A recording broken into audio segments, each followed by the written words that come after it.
On the day of my daughter's graduation, I thought I was going to burst with pride. I had been waiting for that moment for years, her walking across the stage, smiling at me, finally stepping into her future. But what I never expected was for that very same day to become the moment she shattered me.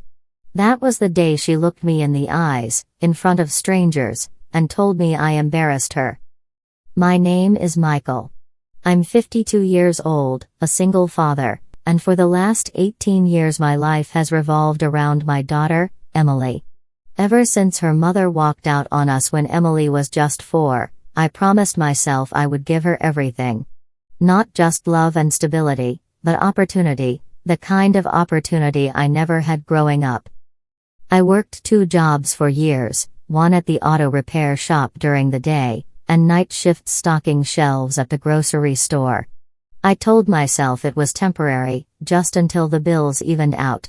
But months turned into years. Every paycheck, no matter how small, I carved out a piece and tucked it away into an account labeled only with one word, Emily. That was her college fund. My dream was that when the time came, she wouldn't have to struggle like I did. She wouldn't have to choose between education and survival. Emily was always bright, curious, and ambitious. She loved books more than toys when she was little. While other kids asked for dolls or video games, Emily begged for novels, journals, colored pens. She told me once, when she was 10, "Dad, one day I'm going to be someone important. Someone people look up to."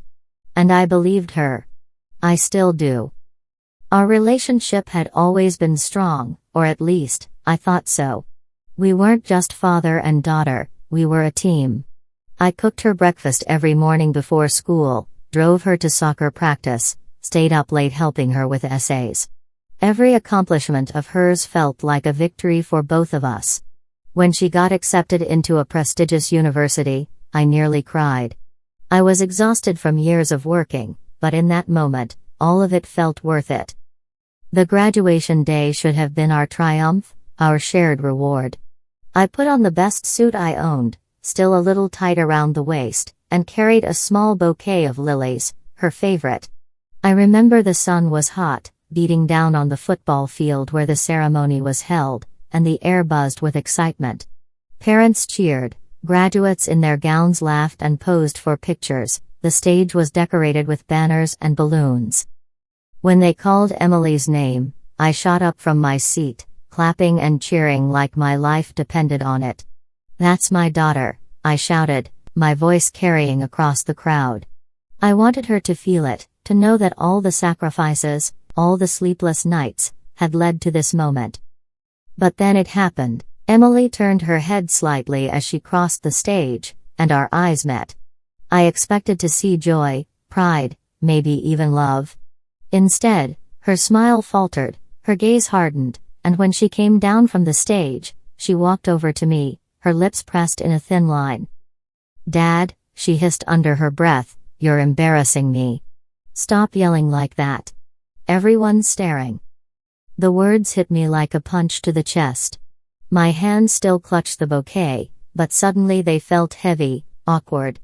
I tried to laugh it off, to pretend it was nothing. "I was just proud of you, honey," I whispered. But she didn't soften. She shook her head, rolled her eyes, and walked away to join her friends, leaving me standing there alone. The applause of the crowd faded into a blur. The sun that had felt warm now burned against my skin. I stood frozen, the flowers trembling in my hand, my throat tight. In that instant, 18 years of sacrifice flashed before me, the nights I worked until my back ached, the meals I skipped so she could have better, the years of loneliness I swallowed whole so she wouldn't feel the absence of her mother. And yet, in her eyes, I was just an embarrassment. I told myself maybe it was nerves, maybe she didn't mean it. I waited through the rest of the ceremony, but she never came back to sit beside me.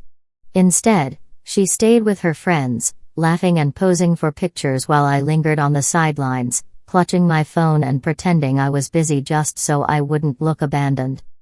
Afterward, I tried again. I approached her with the flowers, smiling despite the knot in my stomach. "These are for you," I said softly. She took them reluctantly, glancing around as though worried someone might see. "Thanks, Dad," she muttered quickly, then turned back to her friends. Not once did she introduce me.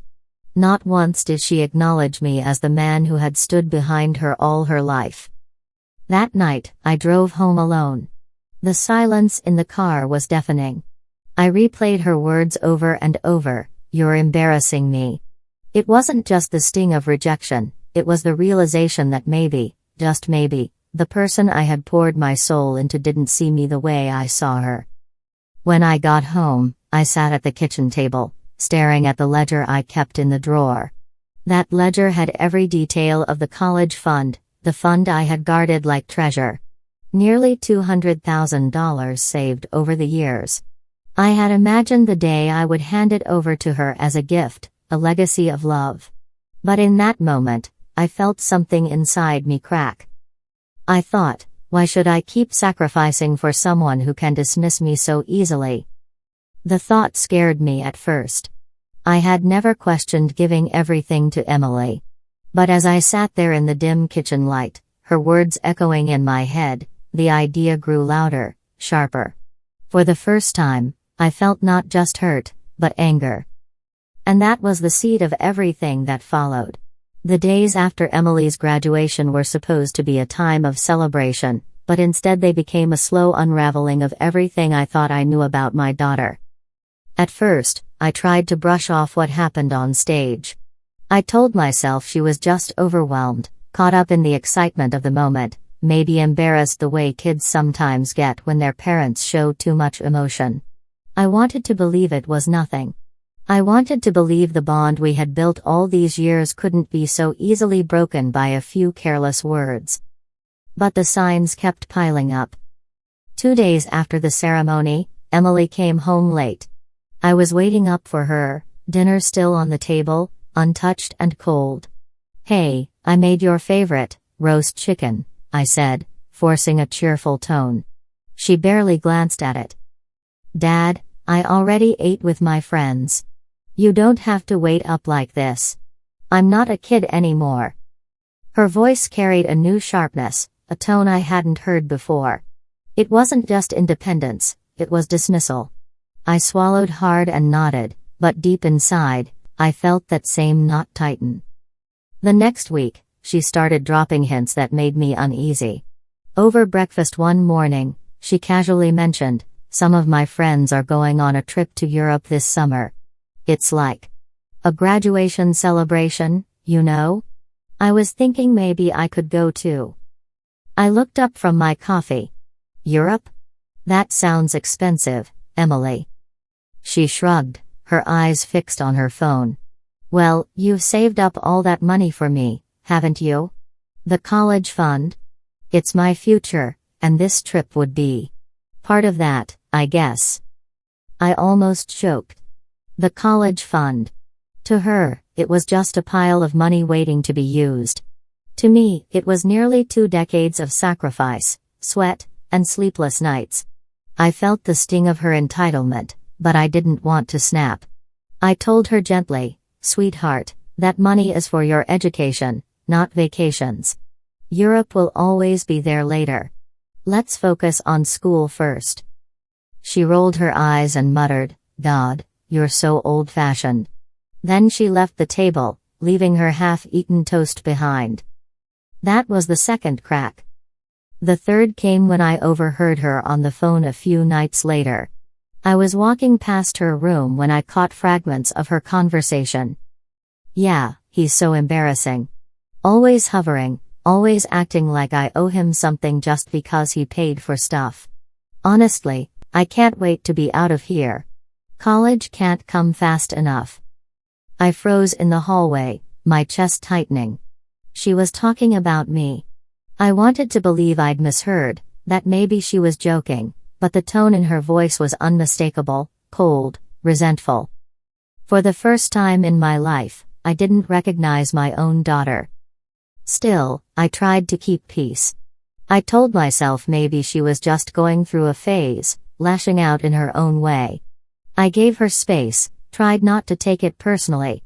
But she only grew bolder. One evening, we went to a small family dinner at my sister's house.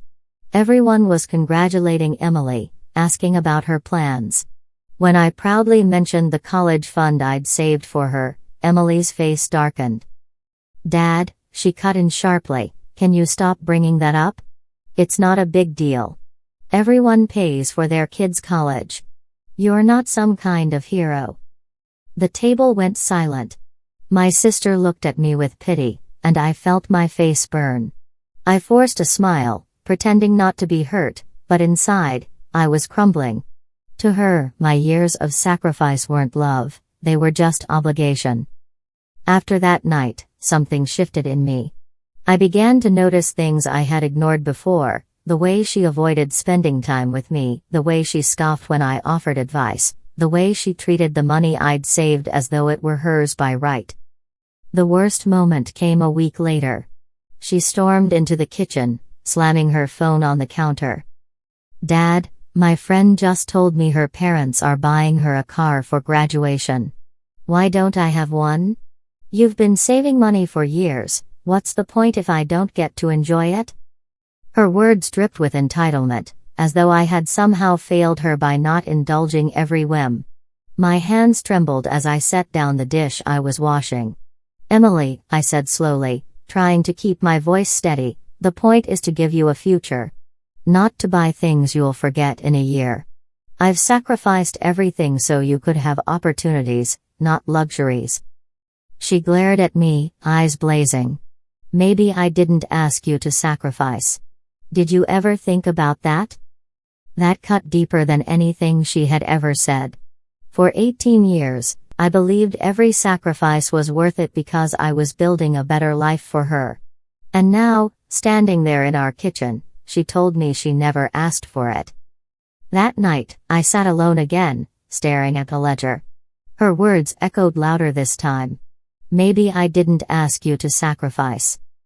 It felt like my world was collapsing. I wasn't just losing my daughter, I was losing the meaning of everything I had worked for. But then, something inside me began to shift. The sadness I felt started to harden into something else. Not just hurt. Not just disappointment. But anger. Anger at the years I had given away, the backbreaking shifts, the loneliness, the exhaustion.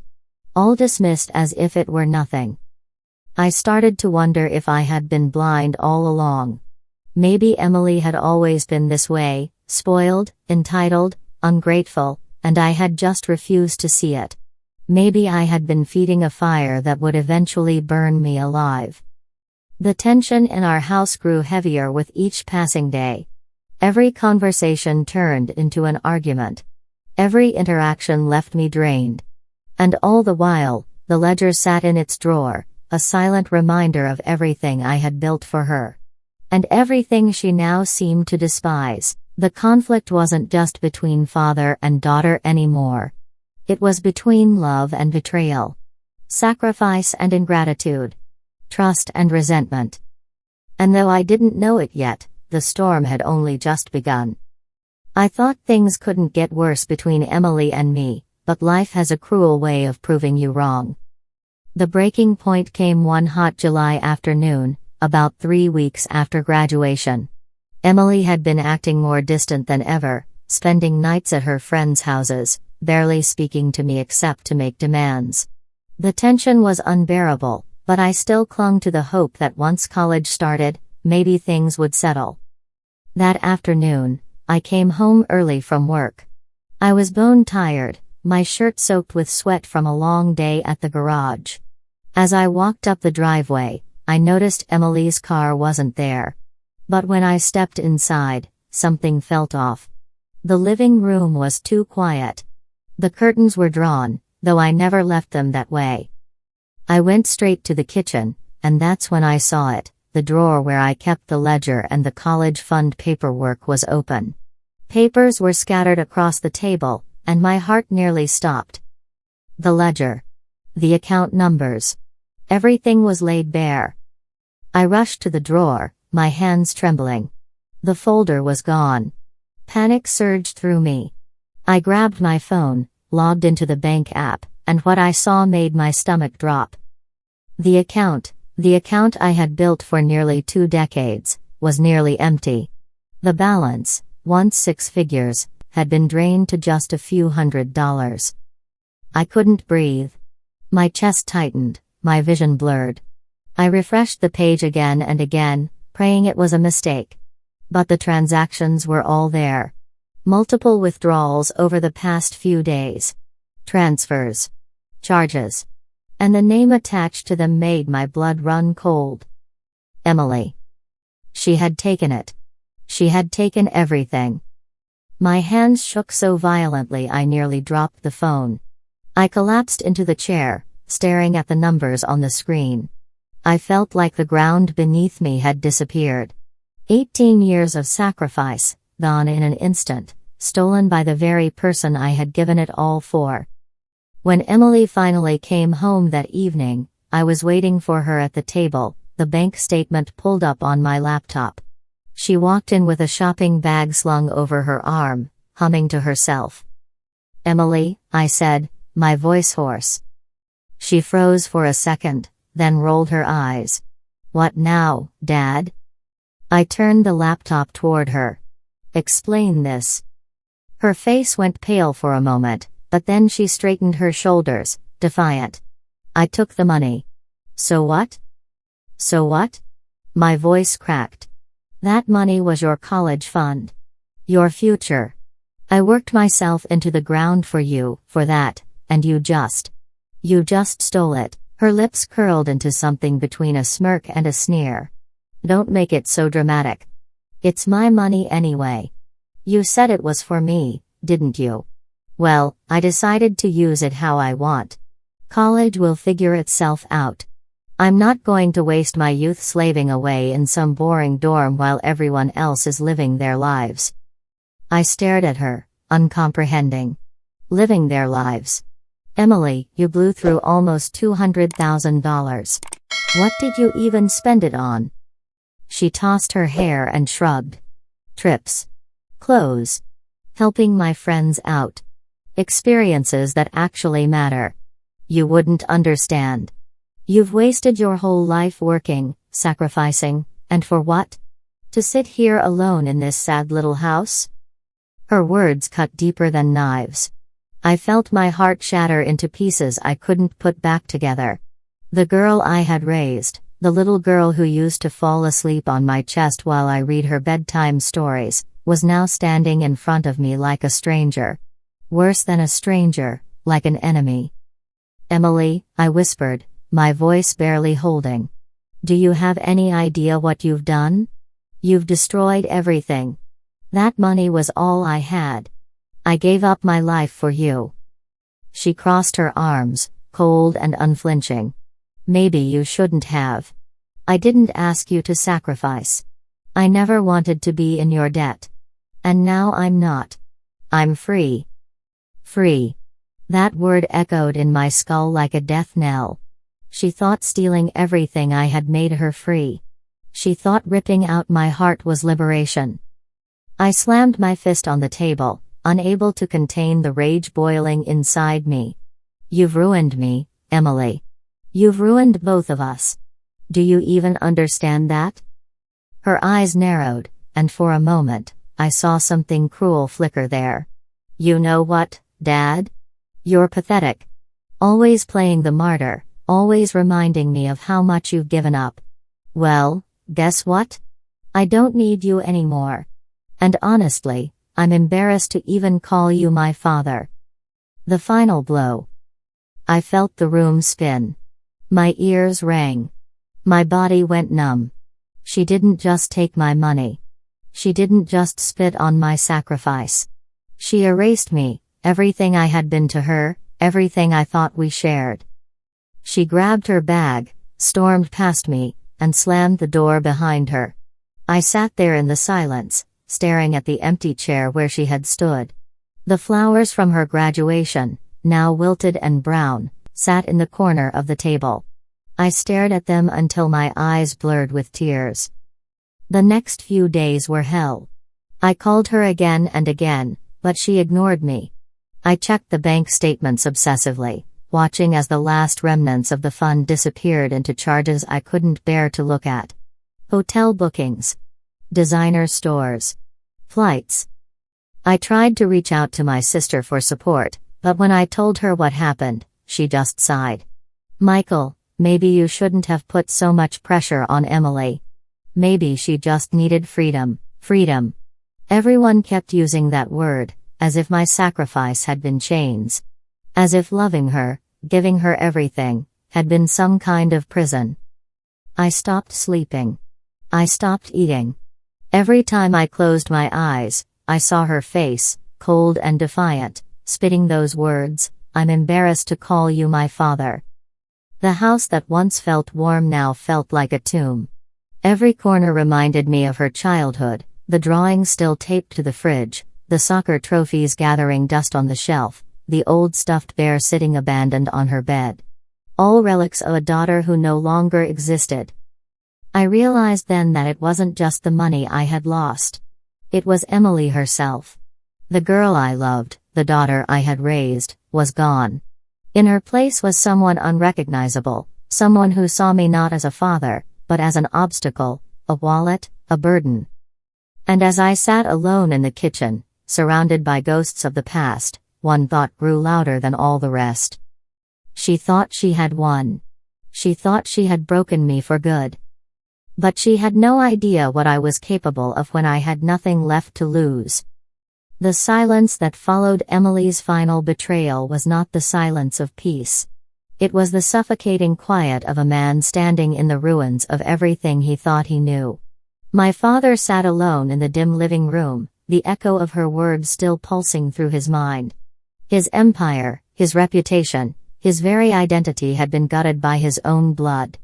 The daughter he once cradled in his arms had weaponized his trust, carved it open, and left him bleeding in front of the world. For days, he drifted through his home like a shadow. He didn't eat. He barely slept. Grief clung to him, but underneath the grief was something harder, something sharper. It began as a murmur, a flicker in the ashes, revenge. Not the petty kind, not the impulsive strikes of a wounded man. No, he would not let his fury burn out quickly. He would forge it into something deliberate, calculated, and permanent. He began by gathering fragments of the truth Emily thought she had buried. Every lie she had spun, every document she had forged, every whisper of corruption she thought was invisible, he hunted them down. He became a phantom in his own life, slipping into offices late at night, pulling files, recording conversations. The father Emily had humiliated was gone, in his place stood a strategist.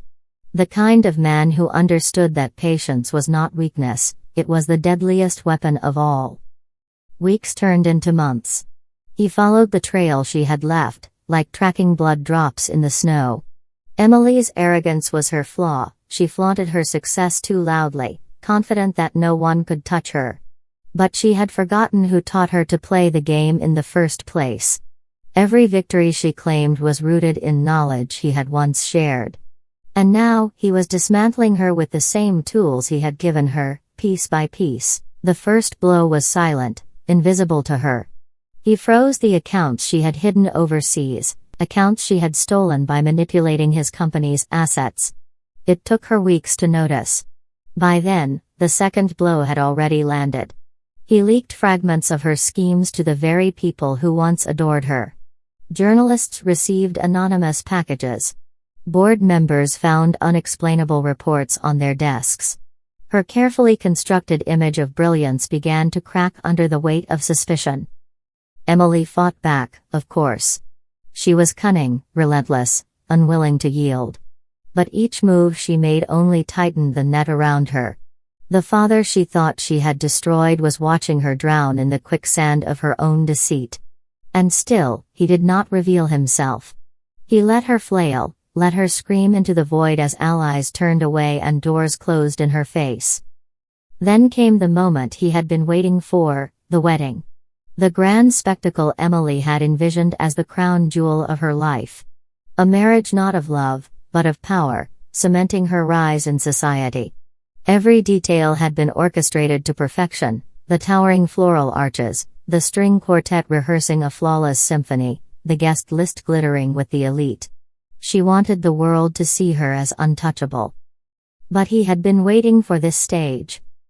On the morning of the wedding, as Emily stood in her designer gown, radiant and smug, her world began to unravel. Payments to vendors had been quietly reversed. Contracts she thought secure were nullified overnight. The luxurious venue, the extravagant catering, the orchestra, all of it collapsed like dominoes. Guests arrived to confusion and chaos, murmurs rippling through the crowd as whispers spread: the wedding was off. Emily's face, once lit with triumph, twisted into disbelief. She stormed through the wreckage of her own arrogance, demanding answers, barking orders, but there was no one left to obey. And then she saw him. Her father stood at the edge of the chaos, silent, composed, watching her world crumble the way she had once watched his. Their eyes met, and for a moment, the room ceased to exist. She knew. She didn't need an explanation, she felt the truth in the hollow pit of her stomach. "You did this," she hissed, her voice breaking with rage. He didn't smile. He didn't gloat. He simply looked at her with the quiet power of a man who had risen from the ashes she left behind. "No, Emily," he said finally, his voice low but steady. "You did this. I only showed the world who you really are." Her scream echoed through the grand hall, a sound not of victory but of ruin. The guests, once her audience, turned away in disgust, some whispering, others leaving in silence. In that moment, Emily was no longer the brilliant heiress, no longer the cunning strategist. She was a fraud stripped bare, a queen without a crown. The father did not stay to watch her collapse further. His revenge was never about spectacle. It was about balance, about restoring what she had stolen from him. As he walked away, the murmur of conversations rose behind him, each word another nail in the coffin of Emily's reputation. She had destroyed his world once, but now hers was reduced to ashes, and there would be no rebuilding. Outside, the night air was cool against his skin. For the first time in years, he felt the weight lift from his shoulders. The war was over, and though the scars would never fade, he had reclaimed something she could never touch: his dignity. Revenge had not made him whole, but it had given him clarity. He understood now that Emily was no longer his daughter in the way he once knew her. The child he loved was gone, replaced by a stranger of her own making. And as painful as that truth was, he could live with it. Because he had faced the darkness she unleashed and emerged stronger. He would rebuild, not the empire she tried to steal, not the life she tried to ruin, but himself. And as for Emily, she would live in the ruins of her own ambition, haunted not by his vengeance, but by the knowledge that in the end, she had destroyed herself. The silence that followed the storm of revenge was unlike anything he had ever known. For weeks, adrenaline had driven him, his mind a furnace of calculations, strategies, and precision strikes. He had anticipated every move Emily might make, had weaponized her arrogance against her, and delivered retribution with the cold patience of a man who had nothing left to lose. But when the dust settled and the echoes of battle faded, he was left with something far heavier than triumph: the raw weight of emptiness. He walked through the now quiet house, the very place where Emily had once wielded her cruelty like a blade, and felt the absence of her chaos. For the first time in months, her footsteps were not pounding up the stairs, her accusations not ricocheting through the walls, her contempt not poisoning the air. It was a relief, and yet, strangely, it was not.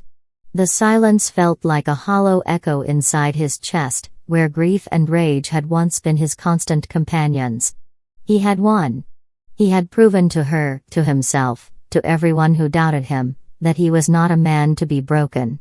And yet, staring at his reflection in the window one night, he asked himself quietly, at what cost? Revenge had given him power, yes. But power was not peace. The sweet, intoxicating taste of victory began to fade, leaving behind the bitter aftertaste of what could never be undone. His marriage, scarred beyond recognition. His daughter, lost to him, perhaps forever. He had crushed Emily's pride, stripped her of her weapons, and forced her to feel the humiliation she once delighted in inflicting. But when he closed his eyes at night, it was not victory that filled his dreams. It was the sound of his daughter's voice, trembling with the belief that he had abandoned her. It was the image of her face twisted by Emily's poison. It was the knowledge that, in fighting fire with fire, he had scorched the very ground where love should have lived. Days bled into weeks. Friends reached out, their voices congratulatory, even admiring. "You showed her," they said. "You didn't let her win." But he found no joy in their praise. Each word only deepened the truth gnawing at him. Revenge was never meant to heal, it was meant to destroy. And destroy it had, not only Emily, but pieces of himself he could never reclaim. He began to spend long hours in his study, sifting through old photographs he had hidden away when the war between him and Emily consumed every corner of his life. There, in faded colors and smiling faces, he saw the innocence of beginnings. He saw the day his daughter was born, when his tears of joy had soaked the tiny blanket wrapped around her. He saw birthdays, family trips, moments of laughter so real that they seemed to mock the ruins of the present. And with each photograph, his chest tightened. He realized that the war had not started with Emily's betrayal, it had started with his silence. His refusal to confront her cruelty when it was still small. His fear of breaking the family apart when, in truth, the fracture had already begun. The more he reflected, the clearer it became, revenge had been a way to avoid his deepest wound. To mask his shame, his failure, his grief with the armor of anger. But the armor was heavy, and when he set it down, what remained was a man who had been bleeding for years without tending to his wounds. One night, unable to sleep, he took a walk through the neighborhood. The air was cool, the street lights casting long shadows, and every step seemed to echo with questions he could no longer ignore. What now? What does justice matter when the people I love are gone? How do I forgive myself when forgiveness feels impossible? And then, for the first time in a long while, he thought not of Emily, but of himself, not as a warrior, not as a victim, but simply as a man who had endured. A man who had been broken, yes, but not destroyed. Perhaps revenge had been his way of surviving, of clawing his way through the abyss when hope seemed like a luxury. But survival was not living. To live again, he realized, he would have to do something far harder than punishing Emily. He would have to let go.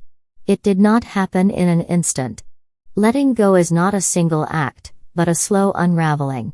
He began with small steps, writing letters he never sent, pouring every unspoken word onto paper until the venom drained out of him. Some nights, he wept. Other nights, he raged at the ceiling, his fists clenched with memories he could not erase. But slowly, the sharp edges dulled. The images of betrayal lost their power. The silence in his house began to feel less like emptiness and more like space, a canvas waiting to be painted anew. He sought therapy, though at first, he resisted. Sitting across from a stranger and peeling back his scars felt like weakness. But as the weeks passed, he discovered a truth he had long buried: strength was not in carrying pain alone but in daring to share it. He spoke of Emily, of his daughter, of the revenge that had defined him, and in the telling, the weight grew lighter. And then, one day, he made a decision that marked the beginning of his true healing. He reached out, not to Emily, not yet, perhaps not ever, but to his daughter. It was a letter, handwritten, raw and unpolished. He did not defend himself. He did not explain away his choices. He simply told her the truth, that he loved her, that he had made mistakes, that he was still her father no matter how far the distance between them stretched.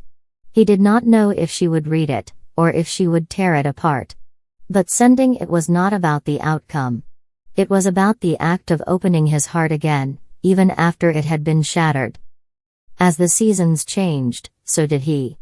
The man who had once lived only for vengeance began to rediscover pieces of himself long buried beneath rage. He took up old hobbies, rebuilt friendships, learned to sit in the quiet without drowning in it. And though the scars remained, though some nights the memories returned like ghosts, he no longer feared them. They were part of him, but they did not define him. Looking back, he saw his journey with clearer eyes. Revenge had given him the illusion of control, but reflection gave him something greater: acceptance. He could not change Emily. He could not rewrite the past. But he could choose, every day, to live differently. To live with honesty. To live with courage. To live not in the shadow of betrayal, but in the light of resilience. And so, the father who once stood in ruins found something far more powerful than payback. He found freedom, not from Emily, not from the pain, but from the grip of his own vengeance. And in that freedom, for the first time in years, he began to imagine a future where love might grow again, fragile but real.